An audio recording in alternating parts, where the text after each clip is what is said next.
Hi all, welcome to Quizy channel and today we are going to discuss a very important topic inequalities and modulus. इसके question थोड़े से tricky होते हैं सो I request you कि आप ये video बहुत ही ध्यान से देखें एंड आई एम श्योर कि आप इस वीडियो देखने के बाद आप इनइक्वालिटीज और मॉड्यूलस के क्वेश्चन बहुत ही आराम से बहुत ही प्यार से कर पाएंगे. ठीक है. And before we begin just a humble request, please like और subscribe our channel because we are going to cover all the competitive exam related stuff like quantitative aptitude, reasoning and verbal attitude, general studies comprehensively in the upcoming videos. So having said that, and let's begin. Inequalities and modulus. Introduction. Inequalities देखो, inequality से कुछ symbol आपने देखे होंगे. I am sure inequalities का मतलब समझते होंगे. जैसे कोई भी इक्वेशन है A x plus B is greater than C, so ये क्या है कि इनइक्वालिटी है. Okay okay? या हम कह सकते हैं greater than equal to C, less than C, less than equal to C. ये सब भी इनइक्वालिटीज का पार्ट है. Okay okay? अब देखो कुछ चीजें ध्यान रखनी होती हैं जब भी हम इनइक्वालिटीज के ऊपर वर्क कर रहे होते हैं. Let's one number one, multiplication with a positive number. Multiplication या डिवीजन भी कह लो, मल्टीप्लीकेशन और डिवीजन विद पॉजिटिव नंबर. मान लेते हैं कोई नंबर है सी और आपके पास इक्वालिटी ए इक्वल ग्रेटर देन बी और ए लेस देन बी. ठीक है. तो अगर आप सी से मल्टीप्लाई करेंगे और ये सी पॉजिटिव नंबर है तो आप कैसे लिख सकते हैं? आराम से ऐसे लिख सकते हैं, कोई दिक्कत वाली बात नहीं है. साइन में कोई चेंज नहीं होगा. नोट डाउन, साइन में कोई चेंज नहीं होगा. लेकिन अगर यही चीज आप एक नेगेटिव नंबर से कर रहे होते हैं, कोई भी नेगेटिव नंबर है लेट्स से सी, तो आपका क्या हो जाएगा? ए सी लेस देन बी सी. ये साइन जो है आपका रिवर्स हो जाता है. साइन रिवर्सेस, ये चीज आपका ध्यान रखने की जरूरत है. ठीक है. एक तीसरी चीज बहुत ही इंपॉर्टेंट है. लेट्स से आपके पास दो inequality A is greater than B और C is greater than D, तो आप इसको आराम से ऐड कर सकते हैं अगर दोनों का साइन एक ही तरफ पॉइंट कर रहा है तो. ठीक है. तो आप इसको आराम से लिख सकते हैं A plus C greater than B plus D. Fine. या अगर A is less than B होता, सी लेस देन डी होता, तब भी आप लिख सकते थे A plus C is less than B plus D. बिल्कुल ही सही है, कोई दिक्कत नहीं है इसमें. लेकिन अगर मान लीजिए ऊपर ए इज लेस देन बी है, सी ग्रेटर देन डी है, इसको आप सम नहीं कर सकते. ठीक है. सम करने के लिए आपको क्या करना पड़ेगा? दूसरी इक्वेशन में चेंज करना पड़ेगा. यहाँ पर डी इज लेस देन सी कर दो. ठीक है. फिर आप आराम से कर सकते हैं. बस साइन का ध्यान रखना है ऐड करने से पहले. That's it. ठीक है. आप एग्जाम में देखोगे आपको 50 रूल लिखे होंगे. ठीक है. लेकिन यही तीन इंपॉर्टेंट रूल्स हैं, इसको आप याद कर लो and that is good enough. Okay. इसके अलावा बाकी चीजें आपको पता ही होगी. आई थिंक वो जेनरिक सी हैं. जैसे फॉर एग्जांपल ए स्क्वायर है, ये हमेशा पॉजिटिव होता है. Nothing to worry about. A की A is equal to zero पे जीरो हो जाएगा, otherwise square is always a positive number. Cube, A cube, ये कुछ भी हो सकता है. ये पॉजिटिव भी हो सकता है, ये नेगेटिव भी हो सकता है, depending on the sign of A. ठीक है. ऐसे ही ए की पावर 4, तो अगर ये ऑड नंबर है तो ये पॉजिटिव हो सकता है, नेगेटिव हो सकता है, लेकिन अगर ये इवन नंबर है तो ये हमेशा एक पॉजिटिव नंबर होगा. ठीक है. आई होप ये आपको बहुत ये पता ही होगा, आपने बहुत ही कॉमनली यूज भी किया होगा. ठीक है. चलो आगे देखते हैं की रिजल्ट्स. तो मैं आपको कुछ की रिजल्ट्स बताता हूँ जो क्वेश्चन में बहुत ही यूज होते हैं. डायरेक्टली आप उसको अप्लाई कर सकते हैं. ठीक है. नंबर वन, लेट्स से आपके पास एक पॉजिटिव नंबर है. Let's say x is greater then 0. Okay. Fine. तो x plus one upon x की वैल्यू क्या होगी? ये हमेशा ग्रेटर देन 2 होती है. ठीक है. आप रख के देख लीजिए. मान लीजिए x इज इक्वल टू 1 है तो इसकी वैल्यू क्या आएगी? 1 प्लस वन 2. x की वैल्यू अगर 2 है तो 2 plus one by two 2.5. x is equal to 3 है तो 3 plus one upon three. Okay. So ऐसे करके इसकी वैल्यू बढ़ती रहेगी, लेकिन ये हमेशा 2 से बड़ी होगी. फाइन. x की पावर इन्फिनिटी पे इन्फिनिटी हो जाएगा. ठीक है. दूसरा रिजल्ट देखते हैं. दूसरा रिजल्ट क्या कहता है? If x is greater than equal to 1 है ओके, तो आपकी जो x प्लस सॉरी 1 + 1/x की पावर x की वैल्यू है, ये आपकी हमेशा 2.8 से छोटी होगी और ये लेस देन इक्वल टू 2 होगी। 2 कहाँ होगी ये? x इज इक्वल टू 1 हो जाएगा तो मिनिमम हो जाएगी। देखिए 1 + 1/1 और पावर 1 है तो 2 हो जाएगी। ठीक है, 2.8 मान लीजिए 2.8 होता है ये, x इज इक्वल टू अगर इन्फिनिटी रख देते हैं तो 1 + 1/x की पावर x, और x टेंड्स टू इन्फिनिटी होता है अगर, लिमिट का कॉन्सेप्ट आ जाता है इसमें, तो क्या हो जाता है, ये e हो जाता है। तो e की वैल्यू इज लेस देन 2.8। ठीक है, e is a standard Euler number. ठीक है, लेकिन आप for the purpose of inequality question आप याद कर लो, क्योंकि 2.8 एक नंबर है जो आप यूज कर सकते हैं मल्टीप्लाई में, डिवाइड में आसानी से। तो बस ये ध्यान रखो कि 1 + 1/x की power x is always less than 2.8। Okay, got it. चलिए आगे बढ़ते हैं। What is an absolute value? Okay, I hope आपने ये सिंबल देखा होगा, मॉड ऑफ x। ये क्या होता है? It is defined as x if x is greater than equal to 0 and minus x if x is less than 0। यानी ये नंबर हमेशा पॉजिटिव ही होता है। अगर नेगेटिव नंबर का मॉड लेंगे तो पॉजिटिव हो जाएगा, और पॉजिटिव का मॉड लेंगे तो पॉजिटिव ही रहेगा। तो जीरो और जीरो तो जीरो है ही। फाइन, इसको कहते हैं मॉड्यूलस। फाइन। कोई ग्राफ भी, आई जस्ट नोटिस कि आपको एक ग्राफ बना के दिखा देता हूँ। जैसे फॉर एग्जांपल ये है और आपको एक्स का ग्राफ ड्रॉ करना है, तो कैसा आएगा, ऐसे। और माइनस एक्स कैसे आता, राइट, नेगेटिव वैल्यू है। ओके, ये मान लीजिए आपका एक्स कोऑर्डिनेट है, ये वाई कोऑर्डिनेट है। लेकिन क्या हो गया, मॉड होने से ये भी पॉजिटिव हो गया, तो इसका ग्राफ ऐसे आता है। Okay, Y is equal to X mod X का ग्राफ हमने ड्रॉ किया है इसमें। ठीक है, that means it is always positive. चलिए आगे बढ़ते हैं। Let's see some of the properties of the modulus. Modulus की प्रॉपर्टीज। वन, क्या था, ये हमेशा greater than equal to zero होता है, number one. Number two, mod of X plus Y, okay, is always less than equal to mod of x plus mod of y, right. देखो, अगर दोनों positive हैं फिर तो कोई दिक्कत नहीं है, राइट, इनका साइन ये इक्वलिटी आ जाएगी। बट लेट्स सी एक नंबर पॉजिटिव है और एक नंबर नेगेटिव है, तब ये आपको इनइक्वालिटी मिलेगी। कैसे, देख लीजिए, x इजिकल टू 2 ले लेते हैं और y इजिकल टू -3 ले लेते हैं। ठीक है, तो आपको mod of x plus Y क्या आएगा, -1 का मॉड 1। लेकिन mod x plus mod y क्या आएगा, 2 + 3 = 5। ठीक है, देखा इनइक्वालिटी। ऐसे ही एक और रिजल्ट है, mod of x mod x minus mod y is always less than mod of x minus y। ठीक है, इसी इसी को यूज करते हैं यहाँ पर x is equal to Y is equal to 3 पे। तो बताइए, mod x minus mod y ये क्या आएगा, 2 -3 यानी 1 आ गया। और अगर mod of x minus Y करता तो क्या आएगा, देखिए क्योंकि एक नंबर पॉजिटिव है एक नेगेटिव है, तो ये अंदर क्या होगा, x माइनस वी से ऐड हो जाएगा। ठीक है, 2 + 3 यानी 5। Again this is greater than left hand side.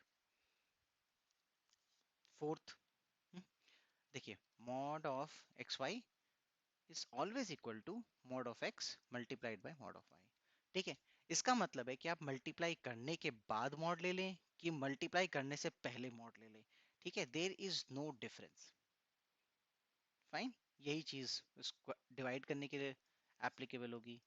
x upon Y लिखें, चाहे mod x divide by mod y लिखें, तब भी कोई चेंज नहीं है। 6 मॉड ऑफ x का स्क्वायर लें या x का स्क्वायर ले लें, नो डिफरेंस, बिकॉज ये भी पॉजिटिव होता है और मॉड x का स्क्वायर तो पॉजिटिव हो गई। पॉजिटिव का पॉजिटिव पॉजिटिव, और square of any negative number और positive number is always positive, और ये इक्वल होंगे। ठीक है, बस इतनी ही प्रॉपर्टीज हैं मॉड्यूलस की। आप इनको याद कर लीजिए, समझ लीजिए, and I think it's good to go. एक इंपॉर्टेंट कॉन्सेप्ट आता है इंटरवल नोटेशन, कि हम कैसे इंटरवल को डिफाइन करते हैं। लेट्स से ये आपकी एक नंबर लाइन है, ओके। यहाँ पर 0 है, -1, this is 1, this is 2, this is 3, okay. अब मान लीजिए आपको एक वो दिया हुआ है कि x इज ग्रेटर देन 2। इसका मतलब क्या हुआ? ये वाला interval, okay. And if I से x इज लेस देन -2, तो ये वाला इंटरवल। Got it? तो इसको आप कैसे लिखेंगे? इसको लिखा जाता है 2 से लेके इंफिनिटी तक। फाइन। इसको कैसे लिखेंगे? -2 से माइनस इन्फिनिटी से, सॉरी, क्योंकि माइनस इन्फिनिटी छोटा होता है, से -2 तक। फाइन। अगर मान लीजिए आपको ये पीरियड डिफाइन करना हो यहाँ से लेके यहाँ तक, ठीक है, and let's say -1 and 0 are also included, ठीक है, -1 एंड 0 इंक्लूडेड वाला इंटरवल डिफाइन करना है, तो आप उसको कैसे लिखेंगे? -1 से लेके 0 तक। आप इसकी जगह क्लोज्ड ब्रैकेट यूज करेंगे, और अगर ये इंक्लूडेड नहीं होता है तो आप ओपन ब्रैकेट यूज करते हैं। Got it? समझ में आया ओपन ब्रैकेट और स्क्वायर ब्रैकेट का डिफरेंस? अगर वो नंबर इंक्लूडेड है तो आप स्क्वायर ब्रैकेट यूज कर लेंगे, अगर वो नंबर इंक्लूडेड नहीं है तो आप उसके पास ओपन ब्रैकेट यूज कर लेंगे। अब मान लीजिए फॉर एग्जांपल आपको ये रीजन 1 और ये रीजन 2 डिफाइन करना हो, ठीक है। अगर मैं बोलूँ 1 + 2 रीजन, इसको कैसे लिखेंगे? तो इसको लिखने का तरीका होता है -1 से 0 यूनियन ऑफ 2 से लेकर इंफिनिटी। लेट्स से कि 2 इंक्लूडेड नहीं है, 2 not included, fine, and -1 and 0 are included. तो कोई भी अगर दो है जो कंटिन्यूस नहीं है तो उसको हम यूनियन वाले सिंबल से जोड़ देते हैं। फाइन। ये काफी काम आएगा when we will be solving inequalities. Solving inequalities में आप इसको यूज करते हैं कि कैसे नोटेशन करना है, कैसे सिग्निफाई करना है आंसर को अपने। Fine, okay. इसके अलावा I want to talk to you about some of the models. जैसे देखो, and before coming to it let me explain one important concept. अगर आपके पास दो नंबर हैं x + y = k, और आपको एक्स वाई की वैल्यू निकालनी है, तो ये मैक्सिमम कब होती है? जब आपका x = y हो जाता है, ओके। सो इसी को ही एक बहुत ही जेनरिक फॉर्म में हमने लिखा है ax + by = k, ax + by = k। तो मैक्सिमम वैल्यू निकालनी है x⁻m, y⁻m की मैक्सिमम वैल्यू होगी at ax/m = by/n, okay.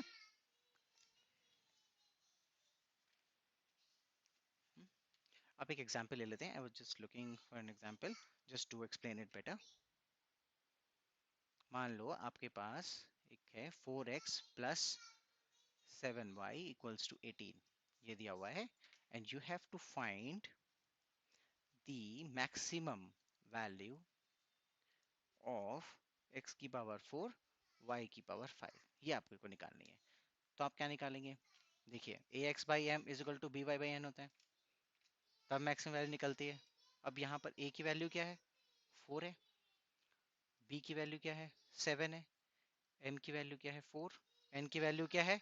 5, okay. अब देखो, दैट मीन्स 4x/4 =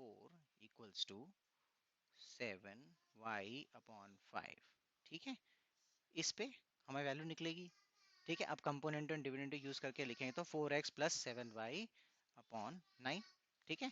अब 4x + 7y कितना दिया हुआ है आपको? 18/9 दिया हुआ है, तो ये कितना हो गया आपका? 2 हो गया, ओके।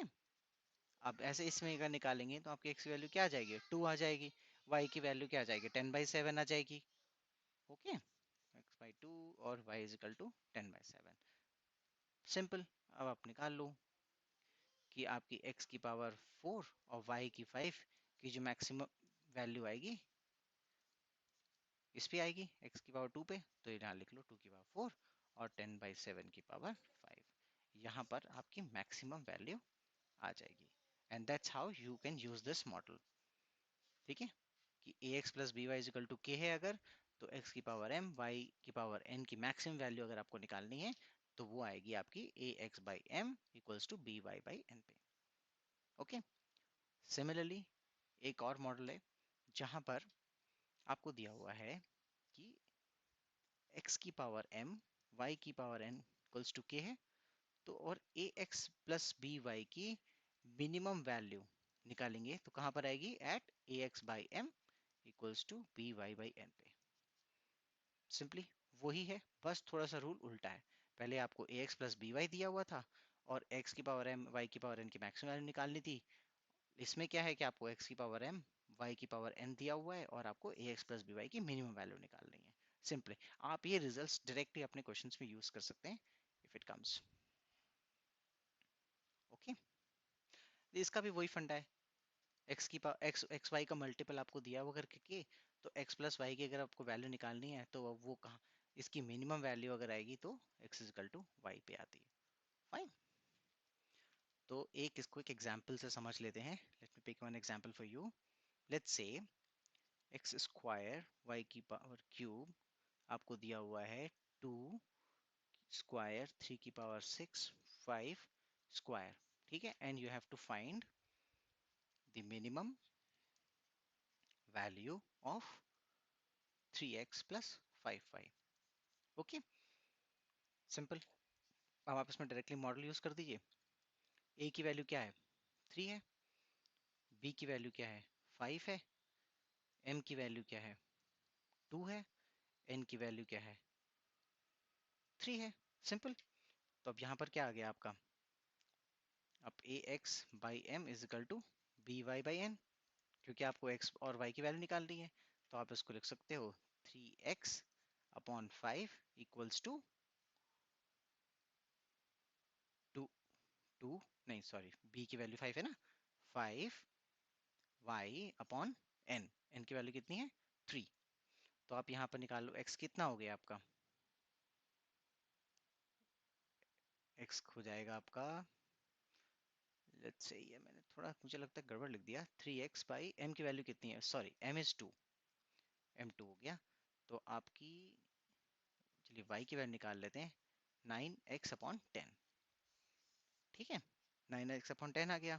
और आपको क्या दिया हुआ है, एक्स स्क्वायर वाई क्यूब, तो इसको निकाल लो। तो एक्स स्क्वायर तो है ही स्क्वायर, वाई की जगह आप ये लिख लो 9x/10 का क्यूब इक्वल्स टू 2 स्क्वायर 3 की पावर 6 5 स्क्वायर। फाइन, तो यहाँ पर क्या आ जाएगा आपका, x की पावर 5 9 इंटू 9 इंटू 9 यानी 3 स्क्वायर, यहाँ पर 3 की पावर 6 लिख लो इसको, और ये हो गया आपका 10 की पावर 3 नीचे इक्वल्स टू 2 स्क्वायर 3 की पावर 6 5 स्क्वायर। ओके, ये आपका कट गया। तो ये आपका 10 की पावर 3 आप यहाँ ले आओ, ये आपका क्या इतना है, 5 टू जे 10, 10 की पावर 2 डॉट 10 की पावर 3 यानी 10, इसको ऐड कर देंगे, 10 की पावर 5 हो गया। तो x की पावर 5 इज इक्वल टू 10 की पावर 5, इसका मतलब आपका x हो गया कितना, 10 सिंपली। अब यहाँ से आप y निकाल लो, y कितना होता है, 9x/10 इक्वल्स टू 9, x और 10 कट जाएगा, 9 हो गया।